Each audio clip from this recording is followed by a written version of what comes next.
Bonjour, c'est Elodie du Fil du Bonheur. Bienvenue à mon 36e podcast et nous sommes le 29 décembre 2020. J'espère que vous allez bien, que vous avez passé de bonnes fêtes de Noël, que vous avez bien mangé, que vous avez eu plein de cadeaux. Et si ce n'est pas le cas, que vous avez passé un moment tranquillou, sans que personne ne vous dérange. Voilà, moi ça s'est bien passé, tranquille.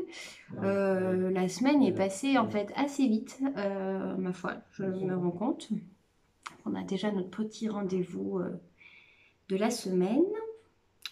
Donc voilà, rien de plus. Je pense que ce sera un petit épisode. J'ai un peu coupé avec les réseaux là pendant la semaine de Noël, là, du coup depuis la semaine dernière. En fait, j'ai pas été beaucoup. J'ai été vite fait poster quelques trucs, mais je n'y ai pas passé beaucoup de temps. Donc voilà, je n'ai pas grand chose à vous parler. Mais ça sera quand même un petit rendez-vous tranquille. En encours. Alors, en encours, j'ai bien avancé ma couverture pour le petit bébé. Alors, ça, voilà, ça c'est l'envers, ça c'est l'endroit. Voilà. Du coup, voilà, j'ai déjà fait tout ça. Donc là, je suis presque à la fin.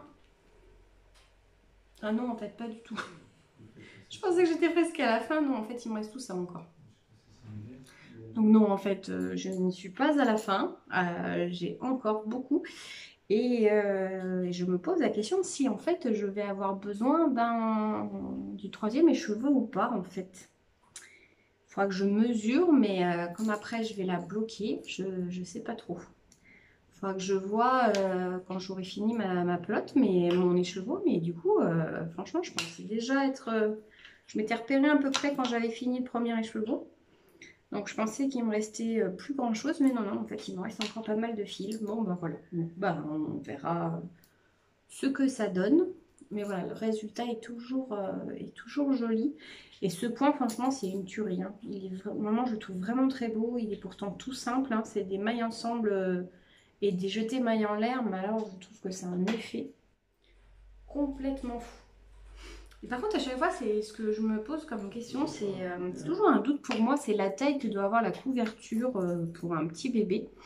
Je me pose toujours 1000 fois la question de savoir est-ce que ça doit faire un peu plus d'1 mètre de longueur. Je crois que j'étais partie sur 80 cm, en 70 cm de large sur à peu près 1 mètre de haut. Mais je sais pas, si vous avez envie de me donner, vous, vos mesures de vos petites couvertures pour bébé, ça sera volontiers. Parce que moi, c'est toujours source de questions. J'ai toujours peur que ce soit ou trop petit ou trop grand, ma foi aussi. Donc voilà, je sais pas. Là, déjà, la largeur, elle est quand même plus que ce que je pensais. Ah, quoique. Je dois avoir, ouais, si j'avais bloqué, je pense que je vais bien avoir mes 70 cm. Voire presque 80. Et en hauteur, bah, je sais pas. À vous de me dire qu'est-ce qui vous paraît quand même correct, parce que ça, c'est toujours source de questions. Oui, je sais pas si je l'avais dit, mais ce modèle-là, il est sur Ravelry. On peut le trouver, il n'est pas très cher, je crois 3 €, un truc comme ça. Donc j'ai beaucoup avancé, voilà, j'ai bien avancé ma couverture. Mon pull Inburable Hoodie, bon bah je vous le remontre pas, mais j'ai fini mon deuxième écheveau de succulente, donc je vais pouvoir attaquer les manches. Et j'ai commencé un petit ouvrage quand même, parce que bon, faut pas déconner. J'ai commencé un bonnet. Et c'est un modèle de Stephen que je suis en train de faire, le Deathland Hat, qui est un de ses premiers modèles. Donc, qui est un ensemble de points différents, un peu souches, qui je trouve très sympa. Ah, mon portable est en train de mourir. Oui, c'est un modèle que je trouve très sympa parce qu'il y a plusieurs motifs dedans. Il est en anglais sur Ravelry, mais alors c'est l'avantage des Stephen, c'est que c'est quand même super bien expliqué, hein. Je, moi, ça a été mon premier patron en anglais que j'ai fait, c'était un modèle de Stephen, c'était le Samen, qui était super sympa, que j'ai fait 3 fois, qui se fait avec très peu de quantité de laine en fait. Il y a comme des demi-rayures en fait, demi-lunes, un peu dans l'idée. Mais c'est vrai qu'à chaque modèle que je prends de Stephen, c'est vraiment super lisible, c'est clair, même si on comprend pas trop l'anglais, c'est très bien expliqué, c'est court. Et si vous n'avez pas fait le Samen, moi je trouve que c'est un très très bon premier projet en anglais. Voilà, si on a un peu d'appréhension, moi j'avoue que ça a été le cas sur mon premier. C'est vrai que de commencer avec un Stephen West, je trouve que ça permet de, voilà, d'avoir une première approche relativement simple, douce pour commencer. C'est quand même pas mal, je trouve, voilà, comme approche. Donc, je fais le Deslen Hat en small parce que, alors il se propose en small, medium et large, 48, 53 et 57 cm. C'est pour... donc moi j'étais partie au départ pour le 53 parce que j'ai toujours tendance à faire un peu plus grand les bonnets, je ne sais pas pourquoi. Bon après vous me direz s'il n'y a pas d'échantillon, c'est un petit peu normal. Et alors là je pense que j'étais partie donc le médium, en déca, jusque là on est bon. Mon fil, donc j'ai pris un fil alpaga que j'avais acheté lors d'un salon à une éleveuse dans les Pyrénées.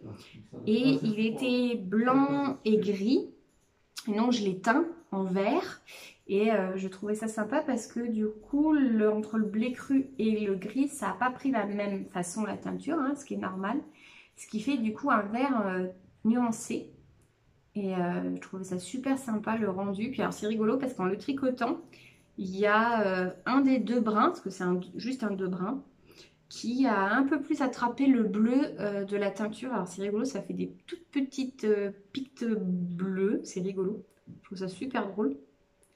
Donc voilà, donc on était tout bon. Et puis en fait, en commençant, je monte le nombre de mailles. Alors déjà le nombre de mailles m'a un petit peu intriguée parce que il fait partir sur 96 mailles. Et moi, je trouvais ça quand même assez énorme pour un bonnet en déca, parce qu'en général, on est plutôt autour de 80 mailles, tout au moins ceux jusqu'à présent que j'ai fait étaient autour de 80 mailles, et qui sont bien. Moi, je me suis rendu compte qu'autour de 80 mailles, ça fait la bonne taille de bonnet. Bah alors là, je me suis retrouvée à monter mes mailles, j'ai fait quelques rangs, et là, non mais c'est pas possible en fait, je me retrouve avec un sac. Je l'ai juste essayé sur les bords, je pense que j'avais facilement 15 cm de trop. Donc je me suis dit, bon, bah ok, on va garder la même taille d'aiguille, mais on va passer à la taille en dessous, donc la small, donc là on est en 88 mailles. Pareil, je monte, et puis alors là, je crois que j'avais encore bien 10 cm encore de trop. Donc j'ai défait. Et là, par contre, je me suis rendu compte que peut-être les mailles étaient un petit peu trop aérées. Là, le fil, c'est du 100% alpaga. Ne réagit pas du tout de la même façon que ce que j'ai l'habitude de tricoter, qui est quand même en général du superwash ou de la laine rustique, entre guillemets. Et en fait, on se retrouve avec un fil qui a alors un tout petit peu de gonflant et qui a tendance en fait à être relativement fin quand on le tricote et pas trop prendre d'ampleur après. Donc en fait je me retrouve que mon taille d'aiguille en fait elle était plus bonne. Ça faisait des mailles beaucoup trop aérées. Ça réagissait pas comme je le voulais. Donc j'ai redéfait. Je suis passée à des aiguilles une demi-taille en dessous. Et je suis partie sur quand même la taille small. Et effectivement, on est quand même beaucoup mieux au niveau de la taille, hein, parce que voilà, si on tire, voilà, on est bon. Si on fait un essai pour l'instant, on est plutôt pas mal, hein, vous voyez, avec la partie bandeau aéré, voilà. Donc on est plutôt bien. hein, en sachant que là je ne tire pas trop dessus, hein, vous comprenez bien pourquoi, donc j'ai encore de la marge. Et alors, je trouve ça assez génial. La première fois que moi je fais un modèle comme ça, c'est que d'habitude on fait les côtes, et puis après on fait les augmentations, avant d'attaquer le dessin du bonnet. Et puis alors là, c'est pas ce qu'il fait, il fait les côtes. On a deux rangs un peu de points mousse, là, ici, juste deux rangs de points mousse. Et puis on fait notre premier dessin. Alors notre dessin, c'est, voilà, on les voit un tout petit peu, mais voilà, c'est comme des bandes voilà, qui partent sur le côté, petites ondulations qui partent sur le côté. Et en fait, après avoir fait ce motif-là, des ondulations, là, des bandes, on fait les augmentations. Et bah, je trouve ça pas mal. Je pense que c'est ce qui donne un peu cet effet slouche juste derrière et plutôt bien appliqué sur le devant. Donc, je trouve ça sympa. Donc voilà, là on a quand même encore un rendu souple, hein, ce qui est plutôt bien. Alors c'est un petit peu aéré, mais alors je pense que c'est parce que j'ai voilà, jamais trop tricoté ce type de fil. Je pense que j'aurais même pu encore réduire ma taille d'aiguille, passer encore à une taille en dessous. Mais bon, je vais laisser comme ça, il est très très souple, je trouve ça très sympa. Juste, moi, ma remarque que je me faisais, c'est que le fil, comme il est un petit peu chamarré, le fait de ces deux brins là teintés, on voit pas trop les motifs. Mais je me dis que c'est pas bien grave, ça fera ça fera quand même texturé. Et peut-être que sur la totalité du bonnet, ça fera peut-être plus sympa. Donc voilà, donc je suis arrivée, je viens de faire le rang d'augmentation après on va dire le premier motif, après les côtes. On a juste 4 rangs pour faire du point mousse. Et donc ces genres de petites bandes là sont super sympas à faire. Ce sont du coup des mailles que l'on décale rang après rang. C'est très sympa. Et voilà, donc je crois qu'on a à peu près quand même au total 1, 2, 3, on a 3 points, ouais, 3 points fantaisie différents, séparés par des petites mailles un peu point mousse. Donc maille en vert du coup comme on est en rond. Voilà. Mais voilà, c'est très visible. Alors celui-là, je le trouve, on a un rang, le dessin est quand même court. Donc ça, c'est pas mal. Et donc, voilà. Donc à faire attention. Alors, je pense que c'est vraiment mon fil, là, moi, qui me pose souci, pour le coup, dans la tension. Ouais, parce qu'en fait, il est quand même... C'est rigolo, il n'a pas trop gonflé, en fait, en le tricotant. Et je sais pas, je n'ai pas assez de recul sur l'alpaga pour savoir si ça va gonfler quand même un petit peu après au lavage ou pas. Mais bon, par contre, c'est d'une douceur, un truc de fou, hein. C'est hyper agréable, hein. Et puis alors, on a le petit côté dufteux, si vous voyez ici un petit peu là, cette petite auréole dufteuse de l'alpaga. C'est quand même un bonheur. Puis c'est un bonheur à travailler quand même, hein. En oubliant effectivement ce côté quand même un peu d'échantillon, taille d'aiguille adapté au fil, hein. C'est là qu'on se rend compte quand même que c'est une matière vivante, hein, quand même, hein. Elle a un rendu différent en fonction de la fibre utilisée. Mais à part ça, un modèle est top et le fil est vraiment top. Voilà. Donc juste peut-être à faire attention si vous le prenez, à bien vérifier votre taille de fil avec l'aiguille et le nombre de mailles. Voilà. Mais j'aime beaucoup le résultat. C'est très. Et puis c'est tout moelleux, c'est tout bien. Voilà pour les encours. Emboulé, on n'en a pas repris, évidemment. Ah, vous avez basculé. Je vous ai remis sur mon support là, mais bon, c'est pas encore, c'est pas top. Donc après, je vais vous parler en futur projet. J'ai retrouvé ce petit pochon qui était tout bien mimi, tout rangé avec le modèle et pelote, hein. Ça c'est bien, c'est pratique, hein, parce que quand on revoit la laine, on se dit mais c'était pour quel projet déjà, je sais plus. Et bien là j'avais les pelotes avec la laine, avec le modèle. Pas arriver mieux quand même. Donc c'est un châle au crochet. Et du coup quand j'ai revu le modèle, parce que ça doit faire au moins 2 ans je pense que la laine était dans le sachet avec le modèle, bah, il me plaît toujours autant. Et puis le film me plaît toujours autant, hein, c'est quand même pas mal à préciser. Donc c'est ce châle-là, le Bella Vita Shawl. Voilà, c'est un très joli châle triangulaire au crochet avec ce petit dégradé. Moi, c'était vraiment ce petit dégradé-là que je trouvais ça très très sympa. Et je m'en mêle avec mon câble. Tout va bien. Tout va bien. Bien. Je disais donc, ce châle au crochet que je trouve très sympathique. Il est au départ fait avec un gradient, vraiment ce modèle-là c'est fait avec un gradient, donc c'est fait gris rosé. Et moi j'avais acheté du fil dentelle bambou de Annette Pétavi, qui est juste une petite merveille de brillance, hein, et c'est juste splendide. Donc on est en 100% viscose de bambou. Moi, je suis assez fan. On a presque un rendu coton. Alors, le fil ressemble presque à du coton. Il est vraiment retordu, fin, avec un peu de l'apparence de la soie. Voilà, c'est ce que j'aime bien avec le bambou. Et donc là, on est en 100% viscose et on a 300 mètres aux 50 grammes. Donc, on est vraiment sur, sur de la dentelle. Entre la dentelle et du fingering, entre du lace et du fingering. Et j'avais acheté 3 pelotes.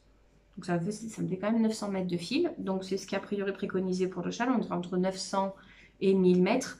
Ce qui fait que bon, j'ajusterai voilà, sur le dernier rang parce qu'on commence par le haut, le triangle. Et puis après, voilà, on continue d'augmenter. Donc ce sera sur les derniers rangs que je tricherai un peu si j'ai pas assez.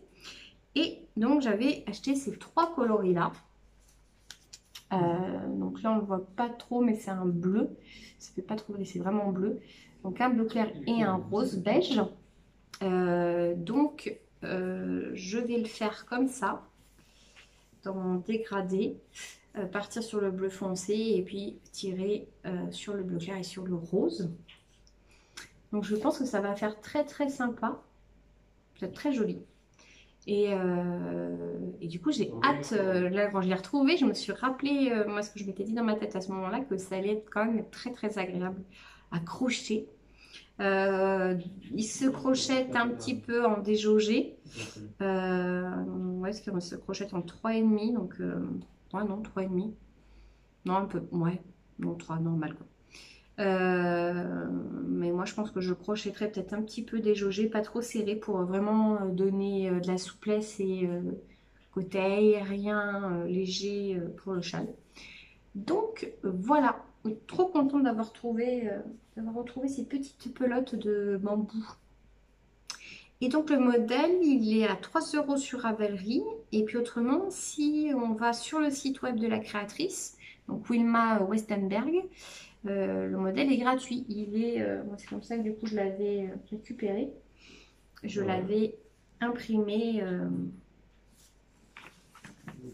Sur papier sur son site internet. Voilà. Il y a tout bien les petites explications. Je crois même qu'il y a des petits diagrammes, des explications écrites. Et puis il y a même des photos. Voilà. Franchement au top. Donc, parce que c'est un modèle en anglais. Et on sait comme je suis à l'aise au crochet en anglais. Donc, merci, petit modèle avec des photos et des diagrammes, j'aime. Voilà, donc ça, ce sera un futur projet. Ce serait bien que je le fasse cette année quand même, hein, parce que du coup, je pense que ça doit faire au moins 3 ans qu'il doit être était dans l'armoire. Tout bien préparé. Voilà, voilà, voilà. C'est bon pour notre petite partie tricot crochet, pas de filage, hein, évidemment, en série, et pas regarder. Et j'ai retrouvé ces Grey's Anatomy que je regarderai après le Dr House quand j'aurai fini, en sachant que je suis plutôt sur la fin de la saison 4 et qu'il y a 8 saisons. Donc c'est pas pour tout de suite, mais voilà, j'ai retrouvé ces Grey's Anatomy que je me ferai en série hospitalière après le Dr House. Autrement, nous avons regardé quelques films. On s'est fait Ali Baba et les 40 voleurs avec Fernandel, donc de 1954. Donc comédie aventure, un petit film, 1h32. Ali Baba, serviteur du riche Cassim, tombe amoureux de la belle Morgiane. Celle-ci, danseuse pour Cassim, vaut très cher. Et quand Ali Baba découvre la cachette d'une bande de voleurs, il a l'idée de s'approprier le trésor caché afin de racheter Morgiane. Toutefois, les 40 voleurs ne comptent pas se laisser dépouiller si facilement. Je pense qu'en fait, je ne l'avais jamais vu. J'avais en mémoire un film d'Ali Baba et c'était pas du tout celui-là. Et alors, je me suis régalée. Vraiment, Fernandel est extraordinaire avec ses mimiques. Il est vraiment génial. Pardon, j'ai shooté dans la caméra. Voilà, franchement, c'est hyper drôle. Voilà, Fernandel est exceptionnel.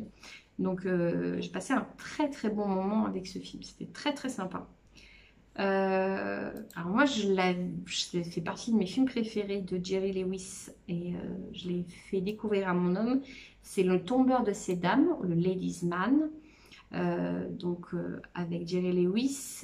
Je crois que c'est pareil, on est dans les années...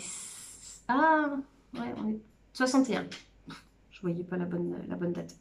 61, je vais dire début années 60, fin années 50, début 60. Donc, quand Herbert H. Hébert surprend sa fiancée dans les bras d'un autre, il décide de renoncer aux femmes. C'est alors qu'il est engagé comme homme à tout faire dans un foyer de jeunes filles. Par accident, parce qu'il n'a pas voulu. Et alors, c'est un show phénoménal de Jerry Lewis, comme beaucoup de ses films, hein, et j'aime beaucoup dans celui-là, c'est qu'en fait, la maison de jeunes filles, ça devait être comme ça sur le plateau de tournage, en fait. Elle est comme une maison de poupée. C'est-à-dire que le bâtiment a été coupé et nous, on voit pièce par pièce, en fait, avec le grand escalier au milieu du bâtiment. Et donc, on voit Jerry Lewis qui court d'étage en étage en passant par les chambres des filles, en livrant le courrier, et avec toutes ces personnalités féminines un petit peu extravagantes pour certaines. Et donc, lui qui est traumatisé, donc le pauvre, ça le met des fois dans des situations un petit peu compliquées pour lui. Et il est phénoménal, ce comédien. Je faisais un peu la comparaison avec Fernandel, c'est que c'était des comédiens qui jouaient énormément sur le visage, sur les mimiques, une gestuelle physique. Là, on veut dire qu'un peu récemment, c'est Jim Carrey. Mais autrement, en fait, on n'a pas d'équivalent ce type de comédien-là. Et ouais, vraiment, vraiment fabuleux, quoi. Je me suis régalée. On a re-regardé Willow. Alors ça, c'est le petit film fantastique que je kiffe, de 88, donc fantastique aventure. Il était une fois un royaume peuplé de petits habitants appelés les Nelwyn. Ce peuple paisible était dominé de temps immémorial par les Daikini, gens de grande taille gouvernés par la cruelle reine Bavmorda. Or, il advint qu'un prophète annonça la naissance d'une princesse appelée à détrôner Bavmorda. La terrible reine ordonna alors de tuer séant tenant tous les nouveau-nés du royaume. Elora échappera au massacre et ce fut Willow, un jeune Elwyn féru de magie, qui l'a recueilli. Mais Bavmorda n'avait pas dit son dernier mot. Alors dedans, on a Val Kilmer, qui est quand même tout jeune. Celui qui joue Willow, Warwick Davis, a fait par exemple de mémoire le professeur Flitwick dans Harry Potter. Et le film est vraiment trop mignon, en fait. C'est un film fantastique qui est génial, avec toutes les créatures qui peuvent croiser, ce petit Nelwyn qui a envie de faire de la magie mais qui sait pas trop, qui fait des conneries. On a un petit peuple à un moment donné de petits bonhommes qui les suivent, qui les guident, qui sont complètement déjantés. Il me fait trop rire. Et ce petit bébé qui est trop beau, qui du coup passe de main en main et qu'on essaye de sauver contre la méchante Bavmorda qui fait flipper sa mère. Voilà, donc toujours un bon film, hein. Il dure 2 heures, mais moi je les vois toujours pas passer. Excellent. Alors moi je l'avais déjà vu, mais quand j'étais jeune, mon homme pareil l'a découvert, c'est le Loch Ness de 96, donc drame aventure sur le monstre du Loch Ness. Donc l'Américain John Dempsey se rend sur les rives du Loch Ness en Écosse, investi de la mission de prouver qu'il n'y a aucune créature dans le lac. L'université pour laquelle il travaille lui a accordé d'importants moyens. Il se heurte vite aux habitants du cru, qui ne voient en lui qu'un scientifique arrogant. Pourtant, il sympathise avec la petite fille de sa logeuse, la seule à comprendre qu'il tombe amoureux de sa mère. Il est mignon comme tout. C'est vraiment, je trouve que c'est... Alors, c'est pas vraiment fantastique, on aperçoit à un moment donné quand même le monstre, mais je le trouve mignon comme film en fait. Puis voilà, ce professeur qui connaît un peu tout, américain, qui arrive dans ce petit village écossais, qui a des traditions bien ancrées, voilà, tout le monde se connaît. Et du coup, qui met un peu un coup de pied dans la fourmilière avec son côté scientifique, où évidemment le Loch Ness n'existe pas, mais qui trône cette petite magie autour du lac quand même par ce monstre. Donc voilà, un petit... Et puis on voit Ian Holm, qui est en fait le gardien du lac. Je m'en souvenais pas. Donc franchement, un petit film vraiment d'aventure, vraiment sympathique. Tout mignon. Et puis on a vu le dernier, un des derniers films Amazon, film français, donc de 2020, donc de novembre 2020, 1h25, hein, c'est un petit film. C'est donc Les Connectés. Un samedi soir pendant le confinement, un groupe de très bons amis se connecte en ligne pour partager un apéritif virtuel. Soudain, l'un d'entre eux est agressé et séquestré en direct par un inconnu sous les yeux de ses amis qui assistent à la scène. Impuissants derrière leur écran, ils ne vont pas tarder à découvrir que ce mystérieux inconnu connaît parfaitement tous leurs pires secrets, qui vont faire éclater au grand jour les uns après les autres. Alors, il y a 5-6 comédiens connus français. Et comédienne française. Il n'est pas grandiose, mais par contre, c'est le personnage, c'est le méchant. Donc, celui qui agresse et qui séquestre un des amis, que j'ai trouvé très drôle. Voilà, il y avait des bonnes répliques. Après, les autres personnages, il y en a qui sont un petit peu casse-bonbons. Voilà, mais voilà, petite comédie française tranquillou, elle dure 1h25, hein, on se prend pas la tête. Mais voilà, j'ai trouvé le personnage, le méchant du coup, rigolo. Voilà, on a regardé que ça. En podcast, j'ai regardé le dernier de la boutiqueuse. Alors, son dernier podcast, parce que j'ai vu qu'en fait, elle a fait des vlogs masse. Vlogmas, oui, je pense que ça. Mais du coup, j'ai regardé son dernier podcast. Donc, qui date déjà il y a 3 semaines, je crois. Où c'est génial, elle nous montre les patrons qu'il y avait dans la box qu'elle avait faite avec, je crois que c'était à Arcoiris, si je dis pas de bêtises, qui était sur les années 80. Bien fluo, c'était super joli. Voilà, attendez que je retrouve vite fait. Je crois que ça c'était avec Arcoiris. Oui, c'est ça, avec Arcoiris. Donc c'était une box aux couleurs avec les accessoires des années 80. Et donc elle nous a montré les patrons qu'elle a créés pour la box. Et ils sont très très sympas. Il y a de la chaussette pour celles et ceux qui aiment. Et voilà, toujours un bon moment avec Bélise. Elle est drôle et naturelle que... Franchement, je la trouve trop marrante. Elle m'a bien fait rire encore. J'ai passé un très très bon moment. Et puis alors, elle a fait plein de choses entre 2 podcasts. Là, elle a été, je trouve, très très productive. Elle est toujours très productive. Et puis, je trouve c'est sympa parce qu'elle fait des ouvrages avec la laine filée par sa sœur. Et voilà, c'est joli aussi. Ça fait de beaux ouvrages. Voilà, je n'ai pas regardé d'autres. En info tricot, j'ai vu que Christelle LK Design a sorti un article, c'est son deuxième sur son blog, sur les aiguilles à tricoter. Comment bien choisir et au mieux ses aiguilles à tricoter en fonction de son ouvrage, de ce qu'on veut faire. Donc je trouve ça, je l'ai été le lire, j'ai trouvé ça super intéressant. Donc voilà. C'est toujours intéressant comme retour. Et puis voilà, elle parle de différents types d'aiguilles et de marques aussi. Donc c'est bien. Je trouve que c'est toujours intéressant à s'informer. Et autrement, en coup de cœur, Insta, c'est Henriette H. Alors, c'est pour l'instant pour nous, les dames, mais j'espère qu'ils le feront aussi pour hommes. Ce sont des sous-vêtements, donc particulièrement des culottes, qui sont brodées. Je trouve ça, c'est un univers qui est très, très poétique, un peu sexualisé, mais voilà, romantique, hein, rien de trash. Je vais vous montrer. Alors, les culottes sont toutes simples, hein, mais elles ont l'air super confortables. Je vais arriver à vous les montrer. Oui, voilà, on va prendre celle-là. Puis c'est bien, elles montrent différents types de corps, plus voilà, naturels aussi. Et donc ce sont des culottes avec un petit mot brodé sur le devant.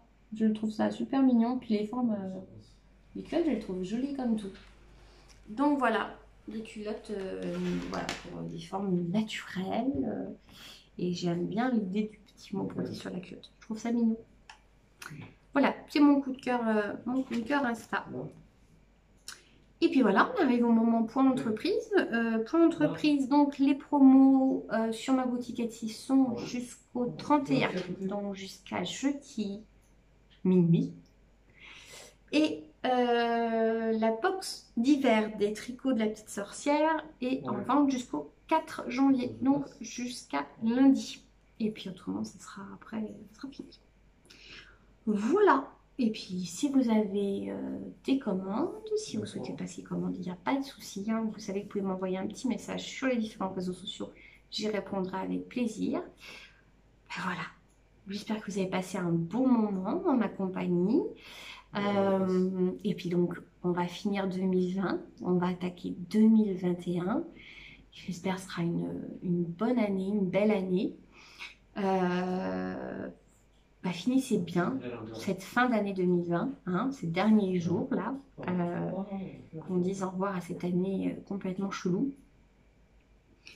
Et puis on se retrouvera l'année prochaine parce que le prochain podcast sera donc le 5, donc ce sera mardi prochain, on sera en 2021.